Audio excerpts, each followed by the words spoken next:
नमस्कार। आज हम मिलकर हिंदी व्याकरण की नींव को समझने वाले हैं।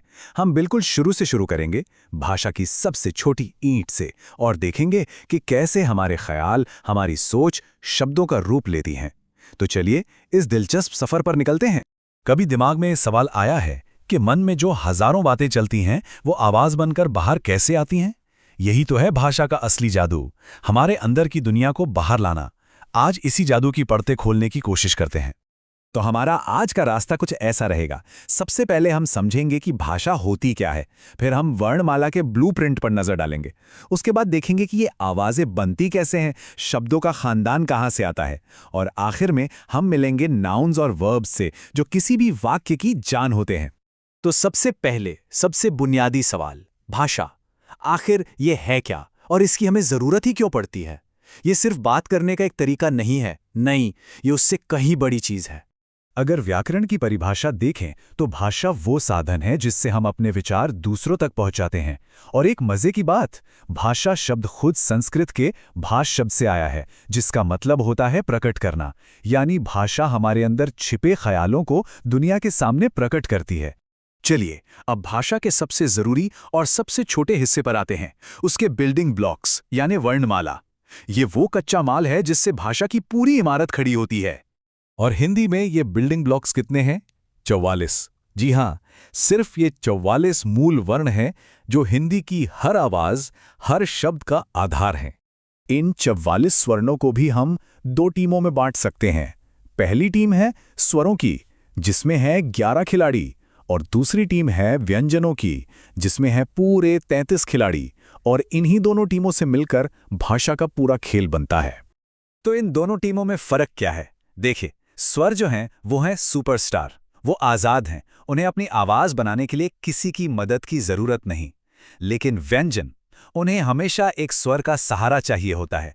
बिना स्वर की मदद के एक व्यंजन सिर्फ एक अधूरी आवाज है। और पता है, हमारे व्यंजन ऐसे ही बेतरतीब नहीं है, नहीं, इनमें एक कमाल का साइंटिफिक सिस्टम है। ये देखिए, इन्हें 5 मेन ग्रुप्स में बांटा गया है, जिन्हें वर्ग कहते हैं। हर वर्ग का नाम उसके पहले अक्षर पर है, जैसे क वर्ग, च वर्ग वगैरह। ये कोई रैंडम अरेंजमेंट नहीं है, बल्कि प्योर साइंस है।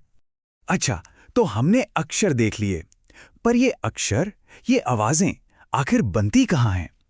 चलिए अब चलते हैं अपनी बॉडी की साउंड फैक्ट्री के एक छोटे से टूर पर। कभी सोचा है कि एक ही मुंह से क, च, प, म जैसी कितनी अलग अलग आवाजें निकलती हैं? कैसे?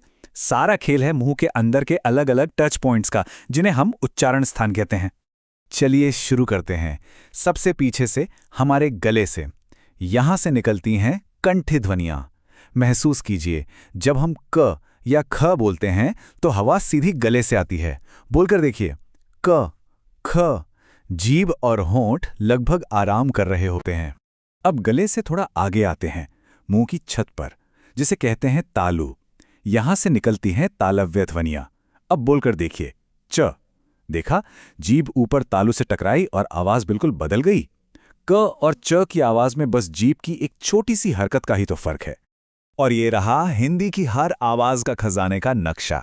ये चार्ट दिखाता है कि कौन सी आवाज कहां से निकलती है, गले से, तालु से, दांतों से या होंठों से। सच में, अगर किसी को अपना प्रोनाउंसिएशन एकदम परफेक्ट करना है तो ये चार्ट एक मास्टर की तरह है। तो ठीक है, हमारे पास आवाजें हैं, अक्षर हैं। अब इन अक्षरों को जोड़कर शब्द बनाते हैं। लेकिन एक मिनट, ये जो हजारों लाखों शब्द हम रोज बोलते हैं, ये आए कहां से? हर शब्द की एक कहानी होती है, एक फैमिली ट्री होता है। चलिए उसे ही देखते हैं। हिंदी भाषा एक खूबसूरत संगम की तरह है। इसकी वोकैबुलरी में 4 मुख्य जगहों से शब्द आए हैं। कुछ शब्द तो सीधे संस्कृत से आ गए, उन्हें कहते हैं तत्सम। कुछ संस्कृत से ही निकले पर समय के साथ बदल गए, वो हैं तद्भव। फिर कुछ शब्द हमारे अपने देसी हैं और कुछ बाहर से आए मेहमान हैं, जैसे अंग्रेजी या अरबी के शब्द। तत्सम और तद्भव का रिश्ता बड़ा दिलचस्प है, और इसे समझने के लिए एक कमाल की बात कही गई है कि अगर तत्सम को पिता मान लें तो तद्भव उसका बेटा है। कितना आसान और खूबसूरत तरीका है इसे याद रखने का, है ना? चलिए इस पिता पुत्र की जोड़ी का एक एग्जाम्पल देखते हैं। संस्कृत में शब्द था दधी, ये हो गया पिता यानी तत्सम। सालों बाद बोलचाल में आते आते ये थोड़ा बदल गया और बन गया दही। ये हो गया बेटा यानी तद्भव। रूप बदला पर रिश्ता साफ नजर आ रहा है। तो शब्द आ गए हमारे पास। अब इन शब्दों से दुनिया की हर चीज को एक नाम देते हैं, एक पहचान देते हैं, और इस काम के लिए मैदान में उतरते हैं संज्ञा, जिन्हें हम नाउन्स भी कहते हैं। संज्ञा क्या है? बहुत सिंपल है। इस दुनिया में हमें जो कुछ भी दिखता है या जो हम महसूस करते हैं, उन सब का एक नाम होता है। किसी इंसान, जानवर, जगह, चीज या कोई फीलिंग, इन सब के नाम को ही संज्ञा कहते हैं। बेसिकली नाम मतलब संज्ञा। अब सारे नाम एक जैसे तो नहीं होते, तो संज्ञा की भी 3 मेन टाइप्स हैं। पहली, व्यक्तिवाचक, जब हम किसी एक खास चीज का नाम लें, जैसे राम या हिमालय। दूसरी, जातिवाचक, जब हम पूरी कैटेगरी की बात करें, जैसे कोई भी लड़का या कोई भी पहाड़। और तीसरी है भाववाचक, ये उन चीजों का नाम है जिन्हें हम छू नहीं सकते, सिर्फ महसूस कर सकते हैं, जैसे गरीबी या सुंदरता। चलिए, हमारे पास अब दुनिया की हर चीज के लिए नाम है, नाउन्स हैं। पर अगर मैं कहूं राम, हिमालय, तो बात अधूरी है, कुछ मिसिंग है, एक्शन मिसिंग है। और यहीं एंट्री होती है हमारे एक्शन हीरोज की, क्रिया यानी वर्ब्स। क्रिया सच में किसी भी सेंटेंस का इंजन होती है। यही वो शब्द है जो बताता है कि हो क्या रहा है। कोई काम हो रहा है, जैसे खाना, दौड़ना या बस किसी चीज का होना। बिना क्रिया के नाउन बेचारे बस खड़े रहते हैं, कुछ कर नहीं पाते। क्रिया ही तो सेंटेंस में जान डालती है। तो हमारे पास अक्षर हैं, नाम है और एक्शन भी है, मतलब सेंटेंस बनाने का सारा सामान तैयार है। लेकिन इन सबको एक साथ जोड़कर एक मीनिंगफुल सेंटेंस कैसे बनता है? भाई, असली खेल तो अब शुरू होगा। पर ये कहानी हम जानेंगे अगली बार।